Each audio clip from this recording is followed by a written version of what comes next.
On to some breaking developments coming right in. This is regarding the Pakistan election. Remember, there's been a lot of speculation, a lot of back and forth ever since the elections took place over who exactly will now take over the helm of affairs. Now, we do have more information coming in on that front regarding the negotiations. We're getting some inputs coming in from the country where sources to WION have been saying that Nawaz Sharif's PML-N has offered the Prime Minister's post to Bilawal Bhutto Zardari's PPP. You heard that right. Now, remember, the two political parties are holding alliance talks to form the next government there after both parties had failed to win clear majority. Now, what does all of this mean? What's really going on behind the scenes? Let's go straight across to our Pakistan Bureau Chief Anas Malik, who has been tracking all those developments very closely, getting us those minute-by-minute updates from on the ground. Anas, over to you. What is the latest that you have in terms of these negotiations? Which way are things headed?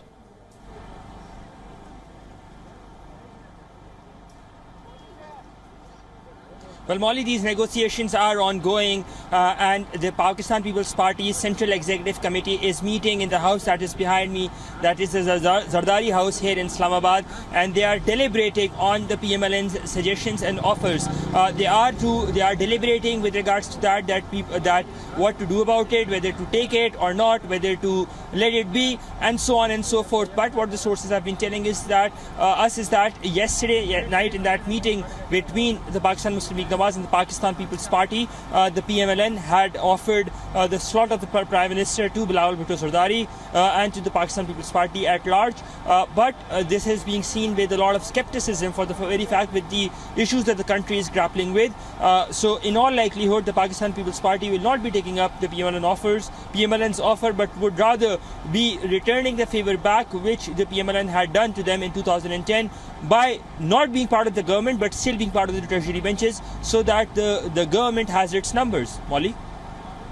Right, Anas, very interesting developments. There's also the question of what all of this means for the PTI. Give us a better sense of what's happening within the PTI camp and what is their strategy looking like? What's their reaction to all of this? Well, the only thing that the PTI is right now focused on is to ensure that its loyalists don't end up changing loyalties, and which is a very big problem in order to how to ensure that all of their loyalists remain intact. That being said, the PTI claims that it has the numbers. It has filed a lot of tribunal appeals before the High Court today against alleged election rigging, and the count, what they say, has not been accurate. And we'll be seeing more appeals being filed tomorrow as well in the course of next 24 hours. But the PTI strategy right now is to focus in-house on two things. First, to ensure that they have a suitable and an agreed upon candidate for the post of the Chief Minister of Khyber Pakhtunkhwa, and of course to ensure that its loyalists don't end up switching loyalties. Molly? Right, Anas, if you can also just outline for our viewers in more detail the timeline that we are looking at. What is the time frame and how soon do we expect clarity on all of this?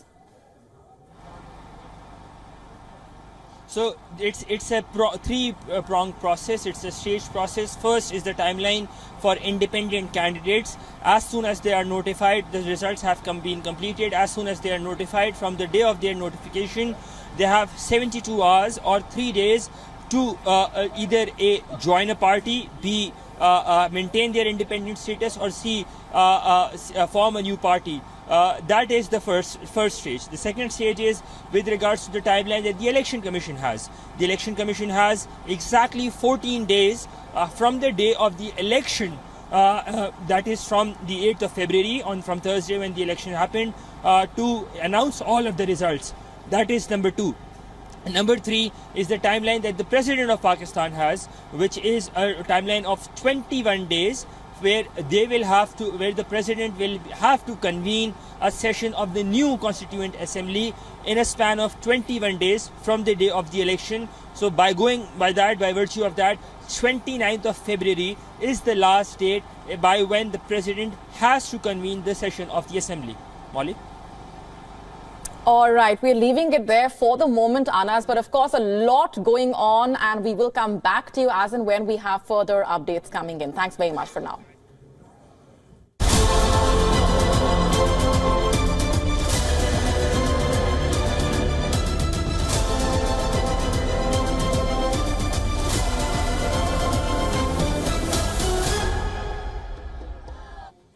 There we have it, a lot going on after tense voting happened in Pakistan last week. There is political wrangling, there are hectic parleys and unfettered protests taking place across the country, all at the same time. And the question remains, who will become the next Prime Minister of the country, and how will Pakistan form its next government? And these questions are being asked even though voting ended 3 days ago. And now it's looking like the country's second and third political blocs have agreed to form a pact. I'm talking about Nawaz Sharif-led PML-N and Bilawal Bhutto Zardari-led PPP. Very interesting development. And Sharif and Bhutto Zardari are holding alliance talks so that they can form the next government. In fact, they held a meeting on Sunday and agreed in principle to save the country from political instability. You heard that right. The PML-N and the PPP may not have the people's mandate, but it looks like Sharif and Bhutto Zardari are more than eager to split the spoils in Pakistan. You see, the citizens have delivered a stinging blow to Pakistan's military generals. Independent candidates linked with the former Prime Minister Imran Khan secured the most parliamentary seats in the election. And this is despite the fact that Khan's party was effectively banned. His speeches were barred from TV, and 14 years of prison sentences also came his way. It was all a Pakistan military design aimed at stopping Imran's return to power. Since Khan's party was barred from the elections, most of its candidates stood as independents.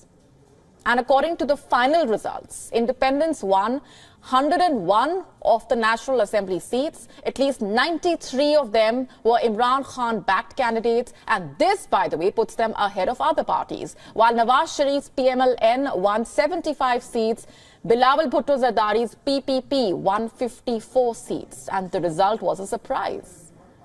Everyone expected Nawaz Sharif's party to win, as he had the backing of the Pakistan military after all. It was expected because the country's most popular leader, Imran Khan, had been jailed on charges ranging from corruption to having married illegally. The Pakistan military had done everything that was possible to keep Imran Khan from returning to power.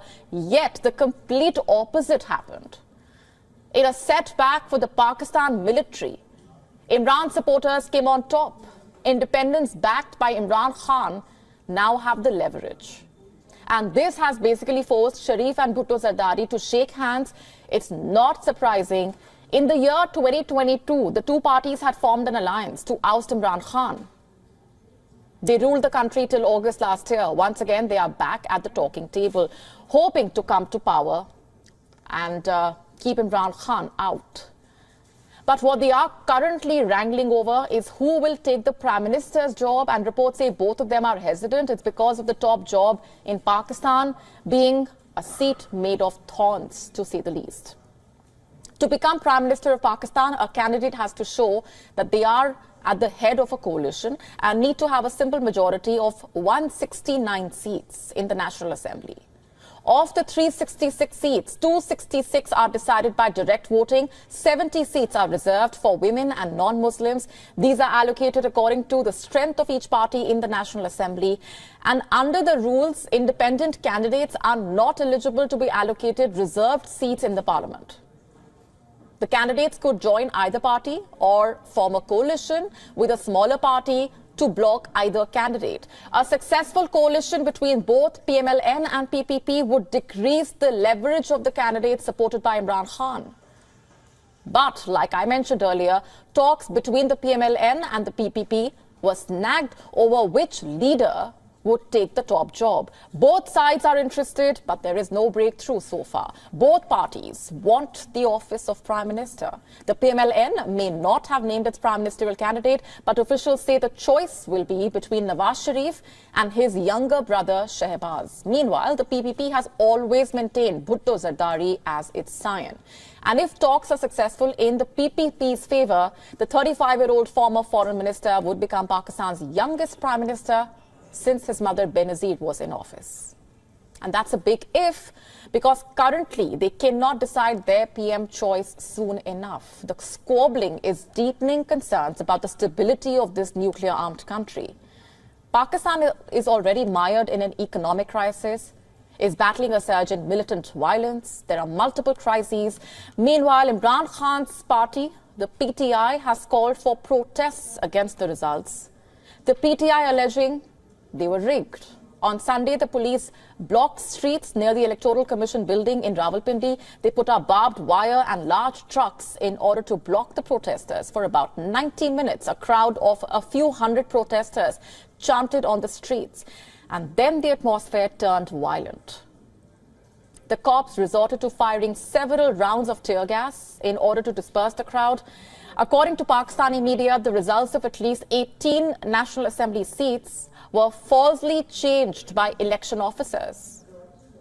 On the platform X, formerly Twitter, PTI leader Omar Ayub Khan said, and I'm quoting, "These seats have been won by PTI. The mandate given by the people of Karachi to the PTI is being stolen by these corrupt, spineless bureaucrats," quote unquote.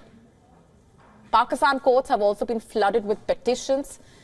Candidates who lost the election have challenged the provisional results, raising rigging allegations. Independent candidates have also moved court with the same rigging allegations. And reports also say the number of rejected ballots was greater than the margin of victory in as many as 24 constituencies. In fact, a PTI-backed candidate from Lower Dir Ubaidur Rahman was declared the winner after a recount of votes on Monday. Earlier, Pakistan authorities had declared his opponent, Izzazul Mulk, as the winner in the constituency. So the big question remains, what lies ahead? Technically speaking, President Arif Alvi has to summon a fresh session of the new National Assembly, and this has to be done before February 29, as mandated by the Pakistan Constitution. The President must convene the House after the official announcement of election results or issuance of its notification within 21 days. The clock is ticking, but much of what lies ahead remains uncertain, to say the least. If Imran Khan-backed candidates succeed in forming a government, it will usher Pakistan into an unprecedented era, one in which the ruling party will be at odds with the military and its leader remains behind bars. But then again, who are we kidding? The chances of that happening are slim.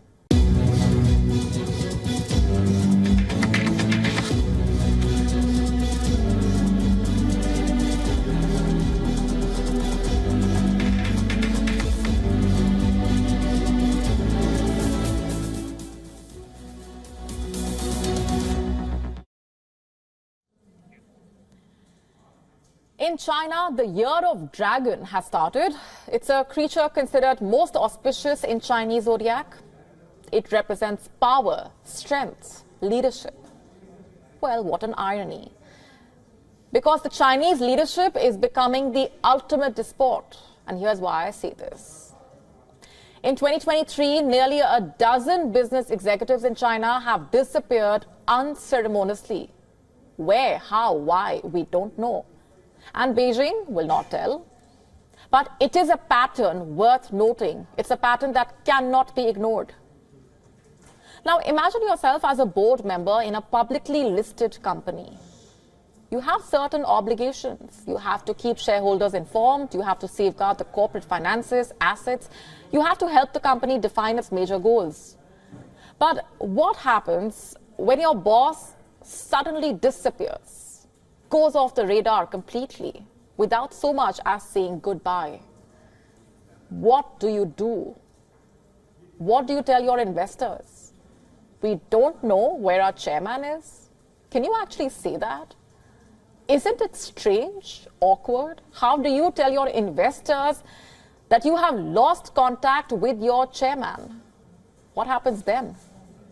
Surely a nightmare. It can leave the board in a state of disarray. It can lead to lost confidence in the company, to say the least. It can lead to a collapse in the share prices. It can put the entire company's future at risk. Well, this is happening in China. Such cases have become commonplace, in fact. So common that the state-owned newspaper, Securities Times, had to advise board directors dealing with CEO disappearances. The advice goes like this: don't be shy when it comes to disclosing these matters. That advisory was issued in November last year. It was a reminder to companies: you must keep investors informed at all times, even if it means that your top executive is MIA, missing in action. Last year, at least 11 listed Chinese companies have reportedly been forced to put out such disclosures. You see, when a Chinese company reports a missing boss, it is assumed that they have been detained by the police. And why is that?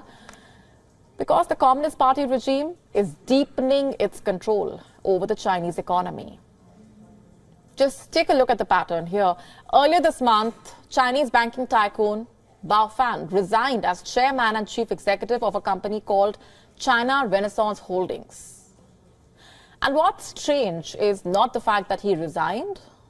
What is strange is that his resignation follows Bao's unexplained disappearance a year ago. So after a year of being missing, Bao sort of resurfaced only to resign from his roles. Let me tell you a little bit about Bao Fan. First, his company said it had lost contact with Bao. Then they stated that he was cooperating with an investigation that was being carried out by Chinese authorities. Exactly which agency was conducting this probe and on what charges was not made clear. It still isn't. That disappearance happened last year. It had shocked China's business and investing community. And now a year later, during a filing on the Hong Kong Stock Exchange, Bao's company informed that he has stepped down. They cited health reasons for his resignation. They clarified that there was no feud or disagreement with the board. Bao Fan was going to spend more time on with his family. No other detail was provided about Bao's decision or his whereabouts. Isn't that a bit strange? He was one of China's most high-profile bankers. He was a well-connected banker at Morgan Stanley and Credit Suisse before he founded China Renaissance in 2004. The firm invested in many of China's most successful tech companies and helped them go public in Hong Kong and New York. What happened to him? Where is he now? Again, we don't know. There is no clarity. And his disappearance raises concern. It's relevant because his absence coincides with a broader crackdown on China's financial sector. You see, China announced plans to revamp its financial regulatory system. Under this revamp, most of China's financial sectors would be under the control of a new financial regulatory authority. In short, President Xi Jinping is deepening his control over the Chinese economy. And so naturally, disappearances raise questions and concerns. And at this rate, it's looking like China has become a risky space for its business tycoons. The lengthy list of Chinese executives going missing also includes Alibaba founder Jack Ma. He disappeared in 2020 after criticizing regulators. He reappeared in early 2021 and then last year was spotted at a company event. And by now, it's a fact well known. China has targeted financial firms as part of its effort to rein in companies and executives. They do this in the name of bolstering national security. Over the past year, Chinese authorities have targeted and raided several firms with foreign ties. In November last year, China's Ministry of State Security said it was a staunch guardian of financial security. In an article on the ministry's WeChat page, the agency laid out 10 actions that could raise suspicion under China's counter-espionage law. Last year, a revision to this law broadened the definition of what constitutes spying, and this has sparked fresh concerns. Workers at foreign companies in China could be swept up for taking part in normal business activities like collecting information about industries or competitors. As China's economy slows down, it wouldn't be an exaggeration then to assume that more Chinese businesses will likely see their bosses go missing. News, unfortunately, is rarely good news on television, but we are pleased to report that tonight is an exception, a very happy exception, in fact. It has been a happy Monday here in India. What am I talking about? Let me show you these visuals.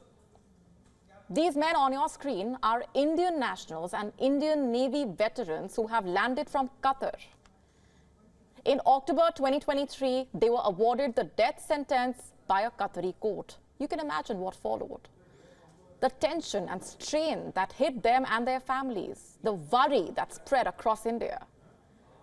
Today we report that India has managed to secure their release through the personal efforts of the Indian Prime Minister Narendra Modi. He has brought them home to their families. It's a big win for Indian diplomacy. It's a vindication for the veterans and their families. And it is a diplomatic triumph for the Indian Prime Minister Narendra Modi. It was his personal intervention and the hard work and dedication of India's National Security Advisor Ajit Doval, the persistent effort of our diplomats in the Foreign Service that helped to secure the release of the Indian nationals. The story begins in Qatar. The 8 men were working with a Doha-based firm called Al-Dahra Global Technologies. This company provides training and other services to Qatar's armed forces, also security agencies. And these men were detained in August 2022. The charges against them were not made public. And in October, they were sentenced to death. India appealed against the death sentence. In November, the Court of Appeal, in fact, accepted India's application. In December, the capital punishment was reduced to imprisonment. Less than 2 months on, the Indian Navy veterans have been pardoned by the Emir of Qatar. These men have been released from the prison and they are back in India. And how has India reacted to their release? This is the statement put out by India's Ministry of External Affairs. The government of India welcomes the release of 8 Indian nationals working for the Dahra Global Company who were detained in Qatar. 7 out of the 8 of them have returned to India. The last we heard, India was trying to lodge an appeal against the prison sentences. And fast forward to today, how did the story take such a positive turn so quickly? Well, because of the Indian Prime Minister's intervention. Prime Minister Modi leveraged his personal rapport with the Emir. Ever since coming to power, the Indian Prime Minister has prioritized deepening bilateral relations with the neighborhood. In the year 2016, Prime Minister Modi went on a state visit to Doha. This was the highest level visit from India to Qatar since 2008. Prime Minister Modi held extensive talks with the Emir of Qatar. The two sides signed multiple MOUs or Memoranda of Understanding. Ever since, the two leaders have met on numerous occasions, be it on the sidelines of the United Nations General Assembly in New York, or the COP in Dubai. The government of India tells us that the two leaders, quote unquote, have been in constant touch with each other telephonically. In December, Indian Prime Minister Narendra Modi met the Emir of Qatar. This was on the sidelines of the COP summit in Dubai. Prime Minister Modi wrote about this conversation on the platform X. We had a good conversation on the potential of bilateral partnership and the well-being of the Indian community in Qatar, quote unquote. And 2 months on, the Indian nationals are back home. These men know what happened. They know who saved their lives and whom they owe their freedom to. Here's what some of them had to say. कि वापस India पहुंच गए हम safe and sound और definitely honourable prime minister Shri Modi को धन्यवाद करना चाहेंगे कि उनके पर्सनल इंटरवेंशन से ये पॉसिबल हुआ के अथक प्रयास से कि वो कंसिस्टेंटली लगे रहे and we are there in front of We have waited almost 18 months to be back in India. We're extremely grateful to the Honorable Prime Minister, Sri Narendra Modi ji.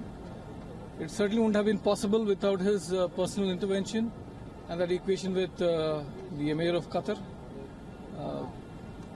I think we are grateful to the Government of India, the bottom of our heart, for the every effort that has been made. and this day wouldn't have been possible without it. Grateful indeed. Thank you so much. 7 of the 8 veterans are home. The 8th will return home soon. India's Foreign Secretary has told us earlier today that the Prime Minister personally supervised the handling of the case. And what's more, Prime Minister Modi will be travelling to Qatar on Wednesday. The Prime Minister will be discussing ways in which India and Qatar can further strengthen ties. Like I was telling you, this is a success story of the Indian Prime Minister's leadership. His personal diplomacy has not only united the Navy veterans with their families, but also helped restore confidence in the minds of thousands of other families living in Qatar. Did you know over 835,000 Indian nationals stay and work in Qatar? In fact, Indians comprise the largest expatriate community in Qatar. They work in medicine, engineering, education, finance, banking. These visuals of the smiling faces in Delhi will help them feel safe in Qatar. And the credit for this also goes to Ajit Doval. It was he who led the negotiations on India's behalf. He flew down to Doha, put forward India's case, secured the release of these men. It is indeed a happy day for India.